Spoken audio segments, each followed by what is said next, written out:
Welcome to the Alternative Dog Moms podcast. I'm Kimberly Gauthier, creator of Keep the Tail Wagging. I've been blogging about raw feeding, pet wellness, and life as a crazy dog mom for more than 10 years. I've seen massive improvements in my dog's health since I began raising my dogs naturally, and I'm passionate about sharing my experience to help other pet parents. I'm Erin Scott from the Believe in Dog podcast. For more than 10 years, I've been researching and learning everything I can about healing cancer, allergies, autoimmune, and mystery illnesses in both my dogs and myself. And I can't wait to share with you everything I've learned in case it could help you too.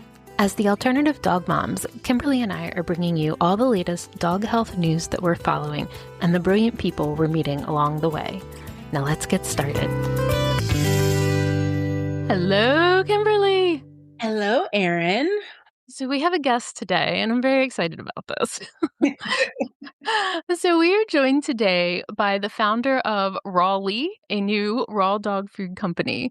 And we have Nathan Gerry here with us today. And Nathan used to have a very cool job.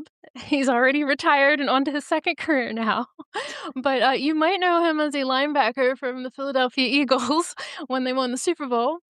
But I know this because, I'm a little bit of a football nerd. But Nathan, we're so excited to have you here and to nerd out on all things raw dog food and Rawly today. Welcome. Thank you guys for having me. I'm excited to speak with you guys. So I have to ask, and in some ways it does make sense to me, right? Like if you're somebody who's been focused on, nutrition and performance for yourself in life, it would make sense to me that you would also look at nutrition for your pets. So is that how this happened? How did this come about? Tell us your origin story. Yeah, so obviously, like you said, my life growing up, I've always been around sports. I was fortunate enough to get a college scholarship to the University of Nebraska to play football, and spent about 3.5 years there, and was drafted to the Philadelphia Eagles to play football. And obviously, every day I lived, breathed, and studied football, and with that comes health and wellness, and in terms of performance, we always talk about, what you put in your body is what you get out. And for us is, we get paid how we survive. Our livelihood is based on how we do on the football field, right? So in terms of for us to make peak performance, to be our best, we absolutely have to take care of ourselves and do the little things and the details of what goes into our body so that we can perform at such a high level in football. And, that's something that kind of got me into where I'm at right now with raw food. I got a dog, Koba. I lived in Philly I was in there for 3 years. And after my third year, I was kind of getting fairly lonely. I'm from South Dakota. Obviously, we're known for agriculture and land and nothing but space and green grass, right? And I moved to Philadelphia. And when I got drafted, funny enough, I probably could have told you where all 49 out of 50 states were, but Pennsylvania. And that's the place that I ended up going to live at. And, I loved it. It was definitely a culture shock for me. Like I said, just being in the city, just surrounded by concrete, just started to kind of eat at me being a South Dakota kid. And that's what led me to get my dog, Koba. And Koba is a Cane Corso. He is now almost 7 years old. And when I got him, I had to get a house in New Jersey. So we made the trip across the bridge, which is still only 20 minutes from work in Philly. And, he was kind of my new best friend and my companion. And he kind of got me through living out there in the East Coast for quite some time. And, what started us on this journey was me and him come back to South Dakota in the off season, and we live on the lake here in South Dakota. And, fairly quickly, he started to accumulate a lot of these allergy issues, bacteria infections. You could see, one of his elbows kind of just like broke out, and he was kind of like ooey, gooey pus. When he would go to the bathroom, his stools were very loose. It almost kind of looked like he was, just kind of peeing out of his butt. It was really bad. And, for me, knowing my, health and performance side, you can learn a lot from stools, your poop, right? Absolutely. Yep. Even for humans and dogs. So I started to notice these things with my dog, and, I started to dive into it. And, obviously being with, professional background, I'm a firm believer in what I like to call is you either eat your food as medicine now, or you'll be eating your medicine as food later. And that's something that I take to heart. And for my dog, I've never been a person who takes pharmaceutical drugs myself. I've always been a firm believer in that, God created something on this green earth, that there's something that's better for you, that is more biologically appropriate.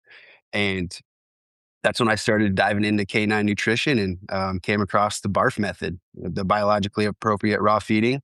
Obviously, you girls know Dr. Ian Billinghurst very well. And, he became a mentor of mine and he doesn't even know it. So I studied him for about 3.5, 4 years. And towards the end of my career, I kind of got so gung ho on canine nutrition that I was starting to turn down some football calls. Some teams wanted me to come out to play for them that year. And, um, you know, I started to wake up in the mornings, and the burning fuel that I had to wake up wasn't for football anymore. It was to help take care of my dog and to really dive down this what I like to call a rabbit hole of canine nutrition that I think a lot of people are uneducated about, but and I also think they're very unaware about kind of the canine nutrition aspect. And I feel like with my platform and the background that I've been able to learn in terms of nutrition and be surrounded by a lot of individuals who've studied a lot of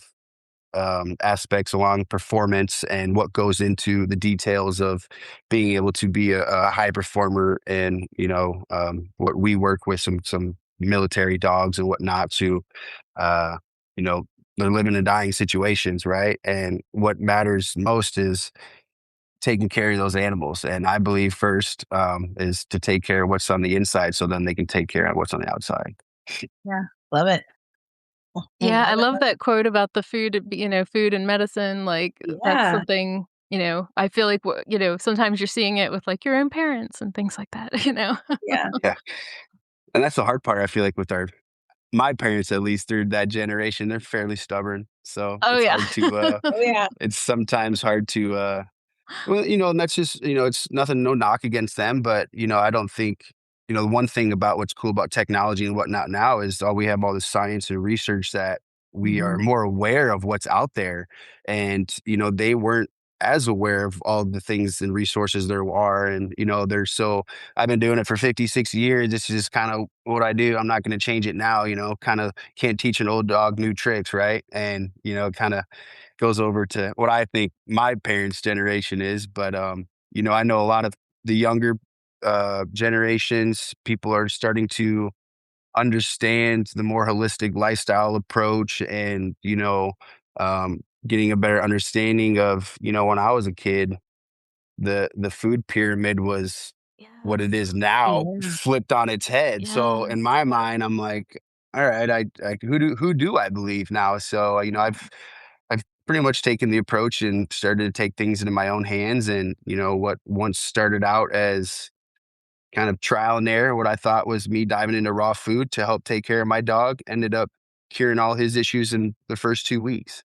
Wow. And that's when I really, really, kind of opened my eyes, and I was like, wow, I could do this for so many other dogs in the state of South Dakota, because, we're known for, a lot of hunting out here, and we got some of the best bird hunting there is. And, but ain't nobody, no humans are going to chase those birds down after they shoot them. I'll tell you that. So, um, so I'm just trying to provide that resource of, education and awareness to, hey, there's more options out there.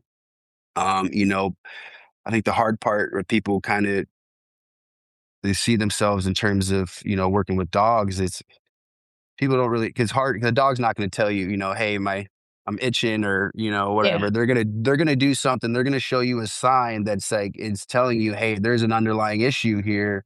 And so just providing that awareness to people that, like, oh, okay, maybe my dog is his poop is loose, maybe because of what's going in his system, or maybe he's starting to get these hot spots in his groin and stuff because he's we'd walk in the forest a little bit more. So just for people, just to kind of get a better understanding of, what their dog's telling them through symptoms and signs. And I mean, like, I didn't have a dog, growing up at all. I was new to getting a dog, until I was 25. And I just always saw these commercials with the kibble, and it's just like, oh, that's what you feed. Like that's just what I had always seen. And it wasn't until several years later when I'm like, oh, wait, there's this whole other thing that you can do. And oh, that makes sense because I've been trying to eat more whole foods and avoid Mhm. processed foods and all that. But I feel like the marketing has been so strong for so long Yeah. with like the kibble brands that I mean, sometimes people just don't even know that you could do Oh, yeah. something else.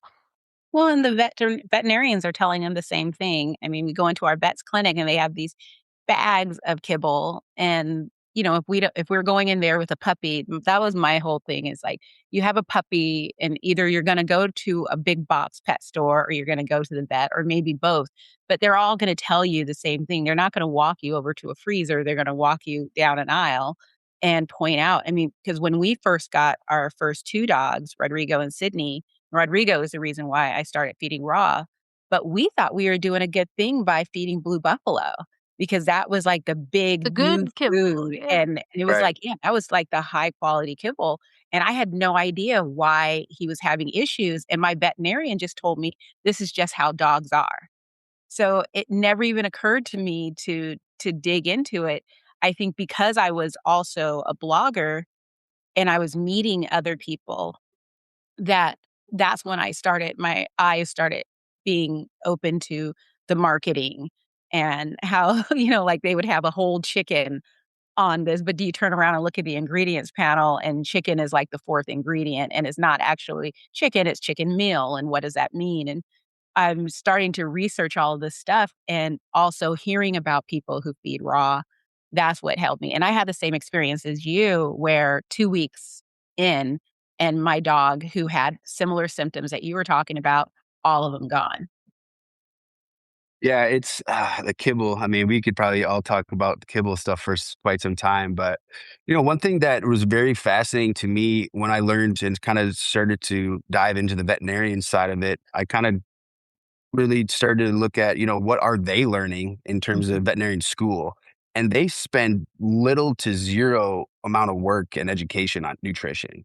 Oh, yeah. They focus on, hey, your dog's having this symptom. What's the right pharmaceutical Yeah. medication that's going to help, just prolong them longer, right? Or what And that's surgery or right. And yeah, that's the sad part. And I've been firsthand experience too with, like one thing in America is our labeling is very, very, very skewed. And, I say that because we have an individual in my hometown who's made a lot of money because of a rendering service. So back in the day, him and his dad were rendering, and someone would call him, "Hey, Aaron, there's a couple dead deer and skunks on Highway 19." And they would come scoop them up. They'd render these animals, and then they would throw a chicken beak or a chicken foot or a chicken's, or butthole in there, and they can call it Mhm. now. It's chicken, right? right. But Mhm. just I mean, it kind of goes back to some of the qualifications for us in the human food. It's this USDA inspected food, and you know, you really dive into it, you think it's around like 70-80% of the food we do get in America is from like New Zealand, X, Y, and Z. And just because if we trim a piece of fat off of it, repackage it, add a dye into it, we can now say it's USDA inspected, right? So Mhm. I think, just opening the eyes up for a lot of people, that was definitely one thing. And back to what you said, Kimberly, is like you look on the ingredients list and the second ingredients is cornmeal or corn. It's like, well, if I ever see a dog in the wild, I don't ever see him eating a corn plant. I know Yeah. that. Yeah. So, just things like that, a lot of it to me, I think is common sense. Mhm. But like I said, I just think that the marketing is so Yeah. heavy and deep is that people Powerful. it's very powerful and it's scary. And I think it kind of goes back to, what your dog can't tell you what it needs, or Mhm. you know what I mean? So people rather err on the side of, oh, this is what people have been doing already. You know, this is, I guess it's a dog. It's going to get cancer and it's going to die. It's like, well, that's not what's supposed to be a person's life, Yeah. you know? And for me, it's like all these diseases and health concerns have started to accumulate over the past 30 years. It's like, well, where were these 40, 50 years ago? Mhm. Right? It's like, well, the reason why we didn't have this is because they were eating the stuff that they're meant to eat. Yeah. The bones, the organs, the proteins. Well, the table scraps that we are now warned against. I mean, that's what I find interesting is, I've had these conversations with people online where, they talk about the table scraps. And, there's a veterinarian that I follow, and I follow her because she gives me so much great content ideas. But she'll come up with, well, the reason why we say not to feed table scraps, or she argues with people who say, well, people used to feed table scraps. And she would say why that was wrong. And it's just sort of like, yeah, but you're not talking about what the table scraps were. Today, the table scraps are probably going to be donuts and bread Yeah, and things. pizza crust. Yeah. Yeah. Exactly. But, Bacon 50, bits. 60 Yeah. years ago, the table scraps were, we're going to Meat. carve this up and we have some extra bone. So we're going to throw the bone to the dogs. And that's what the table scraps were. It was, or the food that just didn't get eaten, but it was actually meat and organs. And it's the same thing like with one of my biggest sources here locally are homesteaders. And whenever I meet someone new that I find out they raise their animals, I'm asking them, what do you do with the organs? What do you do with the feet? What do you do? I ask everything. And I am so astounded by the number of people that either eat the animal from, nose to hoof, or they have animals, they have dogs. And it's just like, and it's the pain because especially if someone raises like goats or sheep, they have a guardian lifestyle dog or a guardian dog there, and that dog is going to eat everything. And so it's just like, darn it, I lost out on that. But, but, that's not something that we eat very much. And I feel like it's really disingenuous when veterinarians come online to argue these statements without acknowledging the fact that things have definitely changed over the past 50 years. And I would like to ask you girls this, but obviously, the vets are telling a lot of people, oh, the raw is bad for you. Don't feed raw. And, some of the reasonings I hear from some of these customers are just so funny. I had one woman yesterday tell me, she said, well, I have a Chihuahua and my vet told me not to get raw because she doesn't want my dog to take food from the bowl and drag it on the floor and then, me walk over and touch raw and I get salmonella. And I'm like, oh gosh. Yeah. I just did a video about that where all the video showed was 4 different scenes, and it was me washing my hands, me washing dishes, me putting dishes in the dishwasher, and I think spraying bleach on the sponge. And those were all the scenes, and I was like, when people ask why I never get sick. And it's just like and a veterinarian came into the comments and they were like, "Well, no, you have to understand that what we're worried about is, people who are immunocompromised." And I was like, "I understand. However, most of you guys talk about the fact that we don't wash our hands or you make it seem like salmonella is Germ oriented. Yeah. yeah, it's so dangerous as if we don't eat any meat at all. We don't have Thanksgiving. We don't have Christmas ham. We don't handle any type of raw meat ever except for when we're feeding our dogs. And oh, it's so risky. And I was like, and I have yet to see a study that can convince me that someone with an immunocompromised system can't also feed their dogs a raw food diet. I did. I went through chemo and still fed raw the whole time. And guess what? I didn't die. I didn't end up in the hospital. I mean, I had a dog with cancer. I fed him raw, even though his oncologist was like, I don't want you to. And I was like, I understand. And that's all that was our conversation. I fed him raw and it may not because it wasn't just because I fed him raw, but it contributed to the fact that he lived longer than all of the other dogs that she was treating at the time. And by the time he was like towards the end, she had a brand new opinion about raw feeding because she saw firsthand. She saw this dog every week, every other week, and he was thriving. He was doing great. And I listened to her and I told her, it's like, I understand what you're saying. And we went over all of the supplements and what I was giving him. And I listened to what she had to say. But I was just like, unless you can show me a study that proves that me feeding my dog a raw food diet is going to make his cancer worse, then he's good. This is going to make it. And it did. He was great. One of my favorite things to do is I tell a lot of my clients and even my mom and my dog, I'm like, when you go to the vet, just ask them, "Hey, how does my dog look? You know, Yeah. what do you think about him?" And then it's always, "Oh my god, your dog looks great. His health, his weight is great, blah, blah, blah." And then they go, "What are you doing?" I'm like, "I'm feeding raw." They go, "Oh, alright." And Yeah. they just kinda, like, just Yeah, leave it at that. And I'm just like, "You don't wanna give any credit to what credit should I be given or know. what?" Well, you gotta be careful with that. I've had that happen. I always give people the advice that, whenever I visit a new vet and I let them know that I feed raw, and if they have pushbacks, I say, "Okay, well, tell me your pushbacks," because I've been doing this for over 13 years. So I've heard all the arguments, Mhm. and I just address each one at a time, and after I finish, they're like, "Well, okay, you're fine."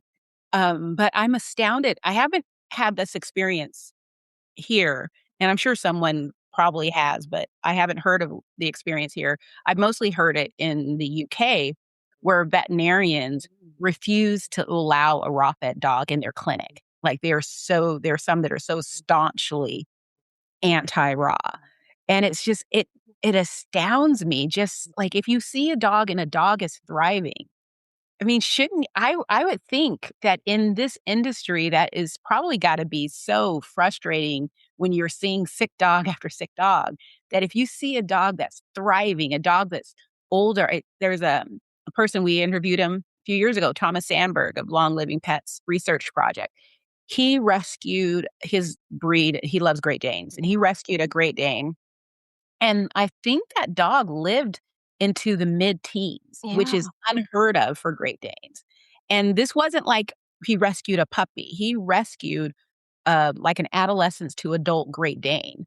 And still, with a bad diet, bad upbringing, still lived a long life because he fed him a raw food diet. And it's just sort of like, I would think I would be curious. I mean, that's what got me to feed raws, because I'm hearing about other people who, oh, yeah, my dog did that too, but I started feeding him this way and it went away. And I was like, okay, well, I'll check that out.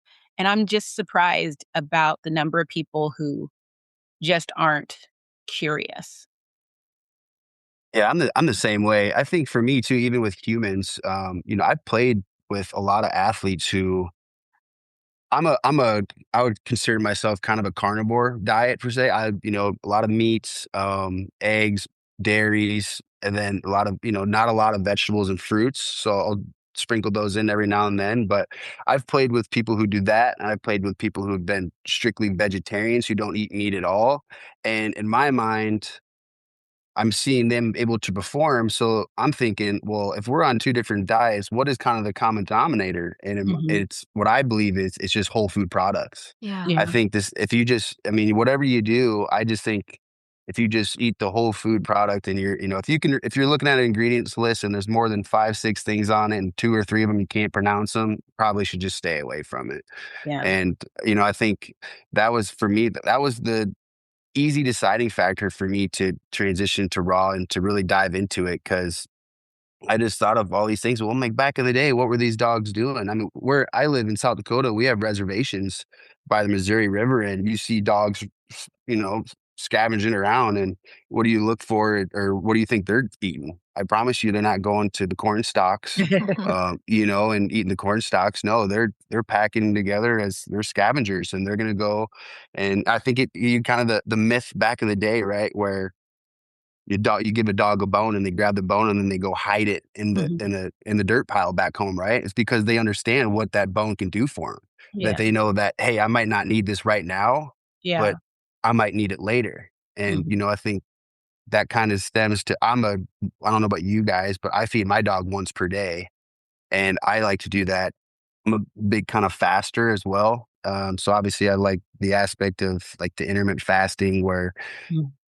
your dogs, if you're not feeding cells in your body, then all the bad cells are dying off. And I think that just back to what we talked about before, Kimberly, is the gut microbiome. That's just one of the healthiest things you can do is take care of the gut. And when you take care of the gut, it's remarkable what it does for the rest of the body. And especially the cognitive function that Mhm. you don't think plays a vital role, but it does. Yeah. And, that's one thing that we've noticed with working with these performance dogs, the hunting dogs, the military dogs. We talk with some of the US Marshals, the Navy SEALs, and a lot of these dogs, all the military performance dogs, they live their whole life, or all dogs live their life through their noses, right? And for us is like, hey, how can we keep these dogs in working mode, right? So the second you get these dogs where they get tired and their stamina kind of goes down, you notice they go from sniffing through their nose and now they're mouth breathing. So when they're breathing out of their mouth, now they're not using their nose. So now they're not working at all, right? Mhm. So how can we help them stay in work mode longer? Well, providing them a raw food diet not only gives them the high quality nutrients, the micronutrients or whatnot, but it also provides them the hydration. You look at kibble, kibble is Yeah. max 10% hydration. Well, we're raw feeding is 60 to 70%, right? Yeah. And in terms of performance, for athletes, you have to be hydrated.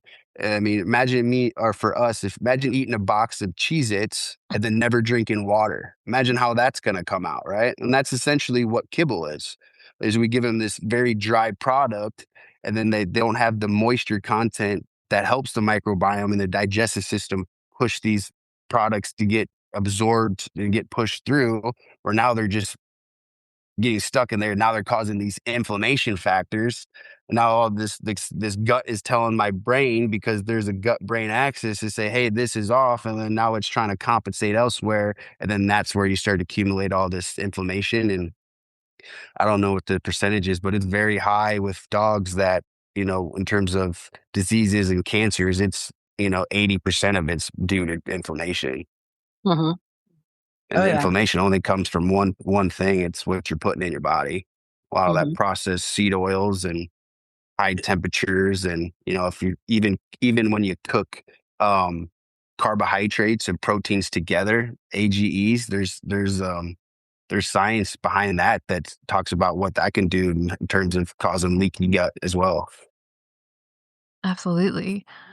So, a lot of people, hopefully listening to our podcast, are already feeding raw, but it's a whole other level to be like, all right, but I'm actually going to make a company doing this and I'm going to have to start sourcing this. So like, how did you make that decision that you actually wanted to go into business doing this? And how do you even start with like where you're going to source from and making sure that that's good quality too?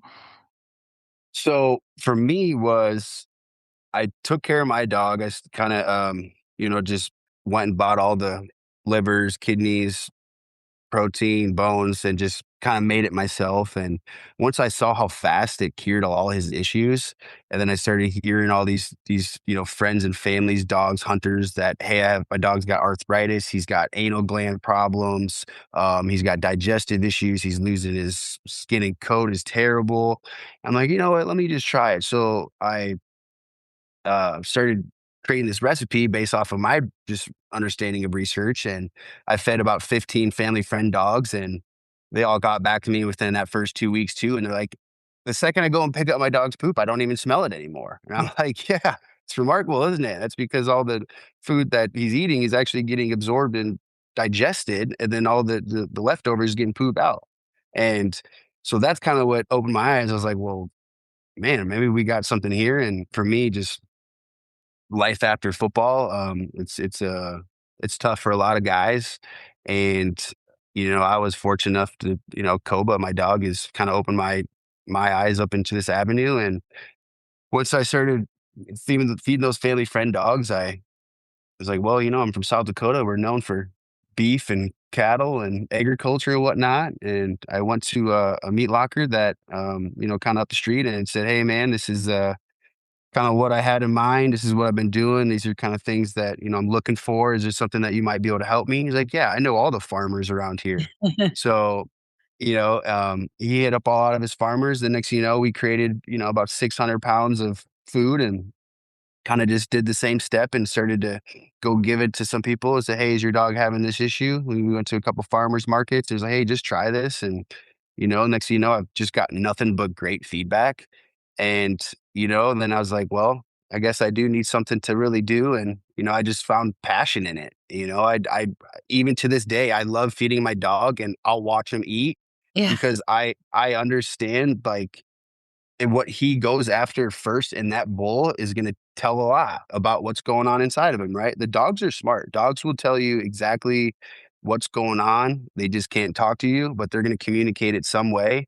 And for me, it's, if I put a lot more vegetables and fruits in his bowls and he goes after that, he's knowing, hey, I need a little bit more fiber and stuff in my system. My digestion's going through something. The dogs know. And, I think one of the funny things still to this day is, as you girls know, the transition phase from kibble to raw. We'll get videos all the time of people their dogs will just pick the kibbles out and just drop them on the ground next to the bowl and then just eat the raw food. And I'm like, if that doesn't tell you that it's doing the right thing, I don't know what else. The dog's tired of eating that junk and they know what it's doing. So just trust the dog, they'll tell you. Oh, yeah. I know I get a kick out of that. I actually did a post probably a week or so ago that explained because I have 4 dogs, what each dog eats first, because each of my dogs is very different. And my youngest, who's 1 years old, Buffy, she's funny because she saves the bones for last. And she'll even take them, or she'll take them out of her bowl and sit them next to her bowl. And then she goes for the ground first, and then she'll eat the bones last. And it's hilarious. Whereas, my adult dogs go for the bones first. If there's a whole fish in there, they'll go for the fish first, and then they'll eat the ground last. And then my Bella, she's 3 years, she's almost 4. She's just she just goes for food. She's like, yeah, food time's here, and she just basically what her mouth touches first is what she's going to eat. It doesn't matter what it is, but it's kind of interesting just watching and figuring out what they'll eat. You know, I've just got a huge order of chicken feet in, and they are like monster chicken feet. And my youngest dog she's like, I don't know what to do with this. And she's just so and I'm like, I'm not going to chop it up for you. So she's eating chicken necks this week while everybody else is enjoying these gigantic chicken feet. So you guys must put something in the water out there for them big chickens, huh? I know it's astounding because it's like when I get there's chicken feet at this one store. It's funny because it's not something that's common up here. There are so many foods that you have to go to a particular store to find them, and the chicken feet are so are these juvenile chickens? They're so little, but I thought that was normal until a homesteader she culled all her chickens and saved all the chicken feet for me. And I went and picked them up, and they were like probably 4 times the size. They were huge. And I'm just like, my good. I mean, they look like they could have been turkey feet or what I would think as a turkey. I mean, they were huge. It's like, wow. So that's what I loved getting stuff from local people. It's just like, it's astounding. Well, I think it just goes back to what they feed them too, right? Mhm. Let them free range, and they're probably giving them the vegetable scraps too, and they're eating the Yep. right things and what that does. I mean, I fed I think this golden retriever now is 6 months. We just got a call yesterday, and the same dog, and there's 3 of them in the same litter, and we've been feeding one on raw food since it's a baby, and it's already 30 pounds bigger than all the other ones. Oh, wow. Yeah, and they were born all the same day, same time, and it's just sprouting. Yeah, I have a friend here who has mastiff. She loves mastiffs, and she got a mastiff from a litter, and everyone stayed in touch. And the mastiff started dying like at 3 or 4 years old, and her mastiff lived into the teens. And it was just like, and that was the big difference is that she fed a raw food diet. Her girls are huge, just beautiful, healthy dogs. And it's funny when you talk about these breeds that people are so used to dying. Like 7 years old is a good time. Like they had a great life. Whereas Mhm. find this person, no, my dog lived to 15. And it's just like, that's something that should wake people up. I mean, I would just be astounded by that. I mean, my dog Rodrigo, I mean, everyone's heard this a million jillion times. I was told that he was gonna die shortly after his 3rd birthday, and he lived until he was 13 and a half. And it's just one of those where I used to joke that I was gonna march him into the vet's clinic and just see, like, "Remember when you said, 'Look at him now'?" But I never did that. I'm That I'm close to doing that myself though, because my dog, I took him in and they said he had arthritis issues, so they X-rayed him.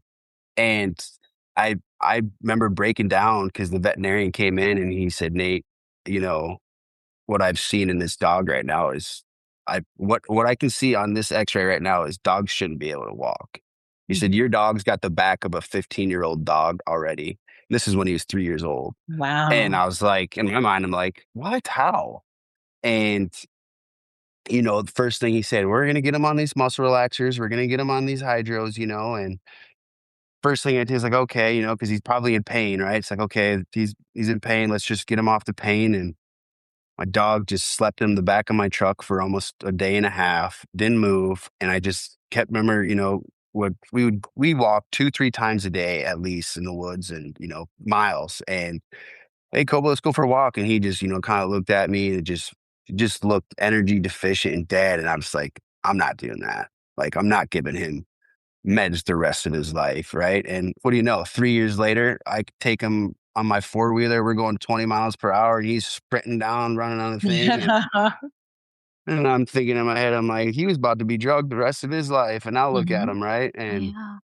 in my mind, there's only one cure. I don't give him supplements and things like that. It's what he's eating, Yeah. right? And that alone was enough for me to just never go to the vet again unless, he's got a cut open, he needs stitches or whatever, but I haven't been to the vet in quite some time for a lot of those reasons. Yeah. I'm actually on the verge of canceling my pet insurance. I did for one of my dogs, my senior dog, because it got really expensive. But she's doing great. And Mhm. it's you said something earlier about teaching people to just basically read their dog and understand what's going on. And there's so many things that we're paying attention, to what they're eating, what they go for, what their poop looks like. Just so many things that they're telling us without telling us. And we can just adapt and adjust. I think that's probably my favorite thing about making my own dog food is it appeals to the control freak in me, where I know exactly what to do, when to do it, how to do it. I don't have to go to the vet. I mean, I'm grateful that I have a great vet, so if I need my vet, but mostly I just call, my one of my good friends is a lead vet tech, and so when something happens with my dog, I just text her and send her a picture. My dog, Apollo, ripped his nail off.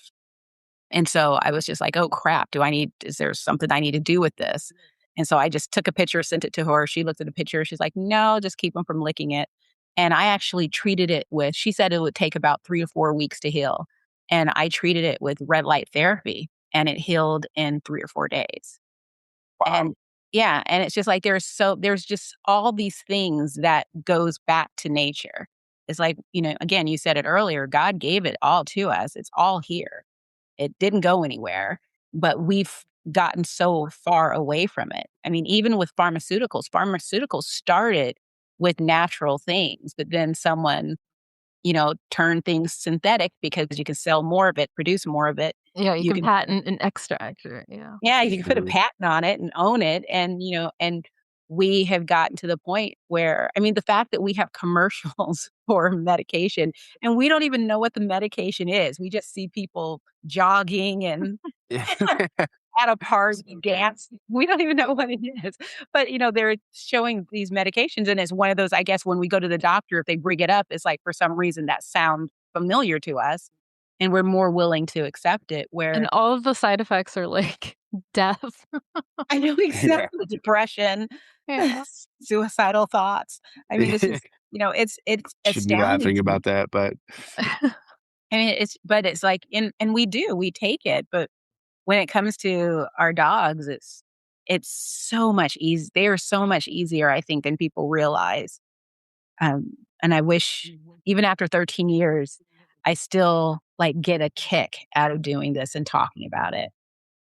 well, and one thing I think for me too, it's the more I've done it is people are like, "Well, if I'm gonna do raw, like, I have to have these exact ingredients for this Yes. every single meal." It's like, "Well, the computer says I need, 1.3% of it's gotta be fiber, blah, blah, blah." And I'm like, back to the thing again. I'm like, well, I don't think when dogs back in the day, when they, oh, I'm eating too much liver right now. I need to stop eating this liver. I need to go somewhere else. It doesn't happen. And I think that's one thing for me. It's just like, as long as you're feeding your dog the right nutrients, Hmm. the amount, you know, you're going to be totally fine. And I think, like, I'm a firm believer in just giving them what is biologically appropriate for them so that their body can take the nutrients and absorb it, and then you're going to see the benefits from it.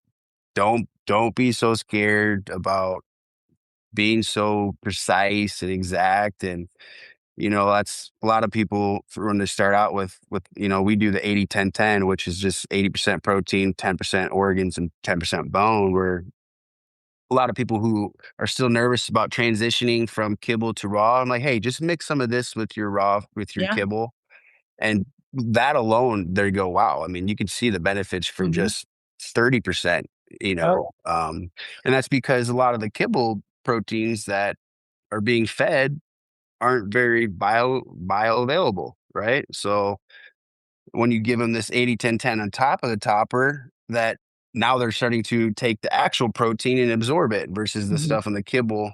And there is some good benefits in kibble, like they do have some vitamins and mineral nutrients in there that I think is beneficial for a lot of dogs, but 90% of it is trash, Yeah. for lack of better words. Yeah. So Kimberly is a DIY feeder, but I'm somebody who gets a little grossed out, I'll admit it. And I like to find, a new commercial brand to try that's already has the work done for me. So tell us about Raleigh and your products and, how we can get it. Yeah. So a lot of the reason why is back to what you said, Kimberly, is the co-ops and the farmers markets. It's very hard to find those in certain areas. Hmm. And, in terms of when people hear raw food, it's, where do I find beef liver? Where do I find kidneys? How can I get a chicken neck? Oh, I don't want to touch a chicken neck. I don't want to touch the sliminess of a secreting organ, right? It's like, all right, well, I don't want a people foot like, yeah, I don't want a foot. Right. or a But head. people like us, yeah. But so that's what we essentially did. We take that step out for a lot of people. So we do all the grinding up. We do a beef and a chicken, a whole foods, and an 80-10-10. So our whole food recipe is going to be the proteins, the organs, the bones, and then we supplement that ourselves with the sweet potatoes, the blueberries, the kelp, the sunflower seeds, flax seeds, hemp hearts, a lot of the what I think is a lot of good foundations to start the raw side. And then we also do the 80-10-10, which is for people like Kimberly who love to do their own, or, my dog it's got more of skin and coat health. So I like to add more fish to my diet. So it's like, okay, well, I have difficulties finding organs and bones and whatnot. And well, we're going to do that for you. So we'll do the proteins, the organ mix, and the bones, and we'll grind it up. So we give you the baseline essentials, what we think is something that's hard for a lot of people to find in certain areas.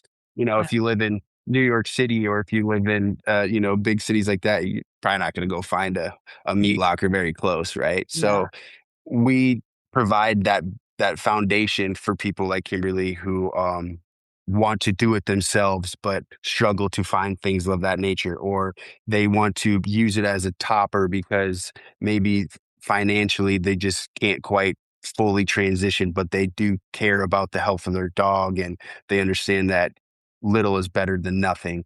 So, and for us, we just do the beef and chicken, and we stick to what we know, and that's our roots here in South Dakota. And I'm a firm believer in just being precise and being a professional for lack of better words at just one thing. I'd rather be very good and dive deep into something and be a very strong believer on it versus not being as educated on the rabbit side. Or in my opinion, I think um, if I'm going to get a fish recipe, I'm probably going to get it up by where Kimberly's at. There's not much fish around where I'm at in terms of, salmon and things of that nature. So if I'm looking for certain proteins, I'm kind of going to go to wherever they're at on in the map. Texas Yeah. would be a good area to go get some beef and proteins and things of that nature. If I'm looking for something fish related, I'm probably going to go towards the coast. And that's kind of why we just stuck to what we know, and what we're known for is beef and chicken. we believe that those two proteins are beneficial, and you're going to get a lot of great nutrients from both of them. That's great. And so can anybody order from you online from anywhere in the US? Yep, we're countrywide. We currently have been so we've been doing this for 4 years now, and it's been growing day by day. And we are finally opening up distribution in Dallas, and we're working on some stuff out in Phoenix area to take care of the West Coast. Oh, that's No. amazing. Yeah, so shipping costs from South Dakota to around the country is a little difficult. So we gotta Yeah. branch out everywhere to help us out. But we're also, one thing that I think is we're all about transparency, and I think the reason why I started Raleigh was canine nutrition is very non-transparent. There's a lot of things that, hey, we're giving you chicken and rice, but you're not getting chicken breasts, you're not getting chicken necks, you're getting a lot of the chicken scraps. And I want to be transparent for the pet owners that, everything we do with our meat plant is we're USDA inspected. So we have a USDA inspector on site every day who tests for bacterias, pathogens, all things of that nature, Mhm. first so veterinarians won't come calling us. And then on top of that, we'll take it and we send it to Midwest Labs in Omaha, Nebraska to get it third party tested. So for people like Kimberly, we can go, hey, this is if you're gonna eat our 80-10-10 recipe, these are the nutrients that you're gonna get out of this right now. So this is what you're gonna be missing. Then you can supplement it with your broccolis and I need more blueberries or whatever it is. So I think that's huge for us is to be transparent with the pet owners to know what they're getting so that then they can best suit their dogs. Yeah. Love And it. that's something we hear, right, Kimberly, is about having those nutrient analyses Yeah. available, yeah. If you're gonna buy a commercial brand for the people like me who don't wanna see the foot. Yeah. We'll handle all that for you, Aaron. Uh, I do rabbit feet, I can't do it like a chicken or a duck foot. I had a duck head. I fed duck heads yesterday, and I was thinking about I you. saw your bowl, I know, I saw the picture and I was like, "Oh, Kim won't even do the heads." My dogs were just like, "Yay!" Yeah. More. I know. Oh my gosh, well, where can we find you? So our website is raleigh.co, RAWLY.co. And yeah, like I said, I think one thing I guess for you guys, we could kind of spill the beans a little bit, but we created a nutrition portal. So part of our feeding services is, we're creating a portal where allows pet owners to track their dog's health, and Oh, kind of nice. goes, yeah. So we're working, that's kind of one thing that we're tied in with the military is we're going to run a lot of data to see, this is how a dog performs on a high performance kibble diet versus a raw diet, and we're going to show some data with that. But even for people like you guys and myself who love to take care of their dogs and who are do it yourself feeders where, hey, I added sweet potatoes into my recipe this day, and then the next day I can say, hey, his energy was low, it was high, I noticed this with them. So then you can kind of create this portal and this tracker that you can kind of always go back to it. And then even, for the hunting performance side of it, it's like, hey, my dog, they can for the hunters, they have these Garmins, and it Mhm, tracks a lot of their data, tracks mhm. how far they've gone X, Y, and Z. So they can plug that data into our portal, and then it spits out, hey, your dog was able to burn this much energy today. You should feed 4% of Raleigh today versus 2%. Okay. And just kind of gives them a feedback. Just lets them stay on top of it, and just at the end of the day, learn more about their dogs to best suit them. That's Nice, amazing, yeah. Yeah, nice. that's totally right up my alley. I know, right? I'm already thinking, it's like, "What can I do?" Yeah, we would love all your suggestions. So if you guys got more, the reason we created it was a lot of for the performance side, but we believe that a lot of people like yourselves would eat it up. Oh, There's a yeah. lot of people. I don't know if you guys heard the Whoop. It's like a watch you can wear, and it tracks Yeah. all vital signs. It tracks your sleep, X, Y, and Z, and that's kind of what we're kind of trying to dive into. We're working with a company. It's called the Dog Wizard, and the owner of the Dog Wizard creates all the tactical equipment for military dogs. Mm. So he's got gas masks for dogs and goggles, and they even have like heated and cooling kennels. So if your dog is just got done working 4 hours on the field, you put them in the kennel. The kennel is going to cool their sternum, so then it helps cool them internally. We're diving into something where we're trying to be able to track dogs' sleep. So, what we talked about earlier is that you can't really tell when a dog's having these issues, but if internally, their HRV is high or their respiratory is, you can see these numbers fluctuate. Oh, he didn't get much sleep last night. Maybe I shouldn't train him as hard today. Mm. Because of his recovery. So, I don't want to push him, because then if I push him without lack of nutrition and sleep, his inflammation markers are going to go through the roof. Right. So that's something that we've been diving into a lot lately. And we're just about 2 weeks away from being able to launch that product. And we're excited to see how it's going to benefit a lot of the raw feeders. And we're Yeah, excited. that Yeah, is that's really good. That's exciting. really nice.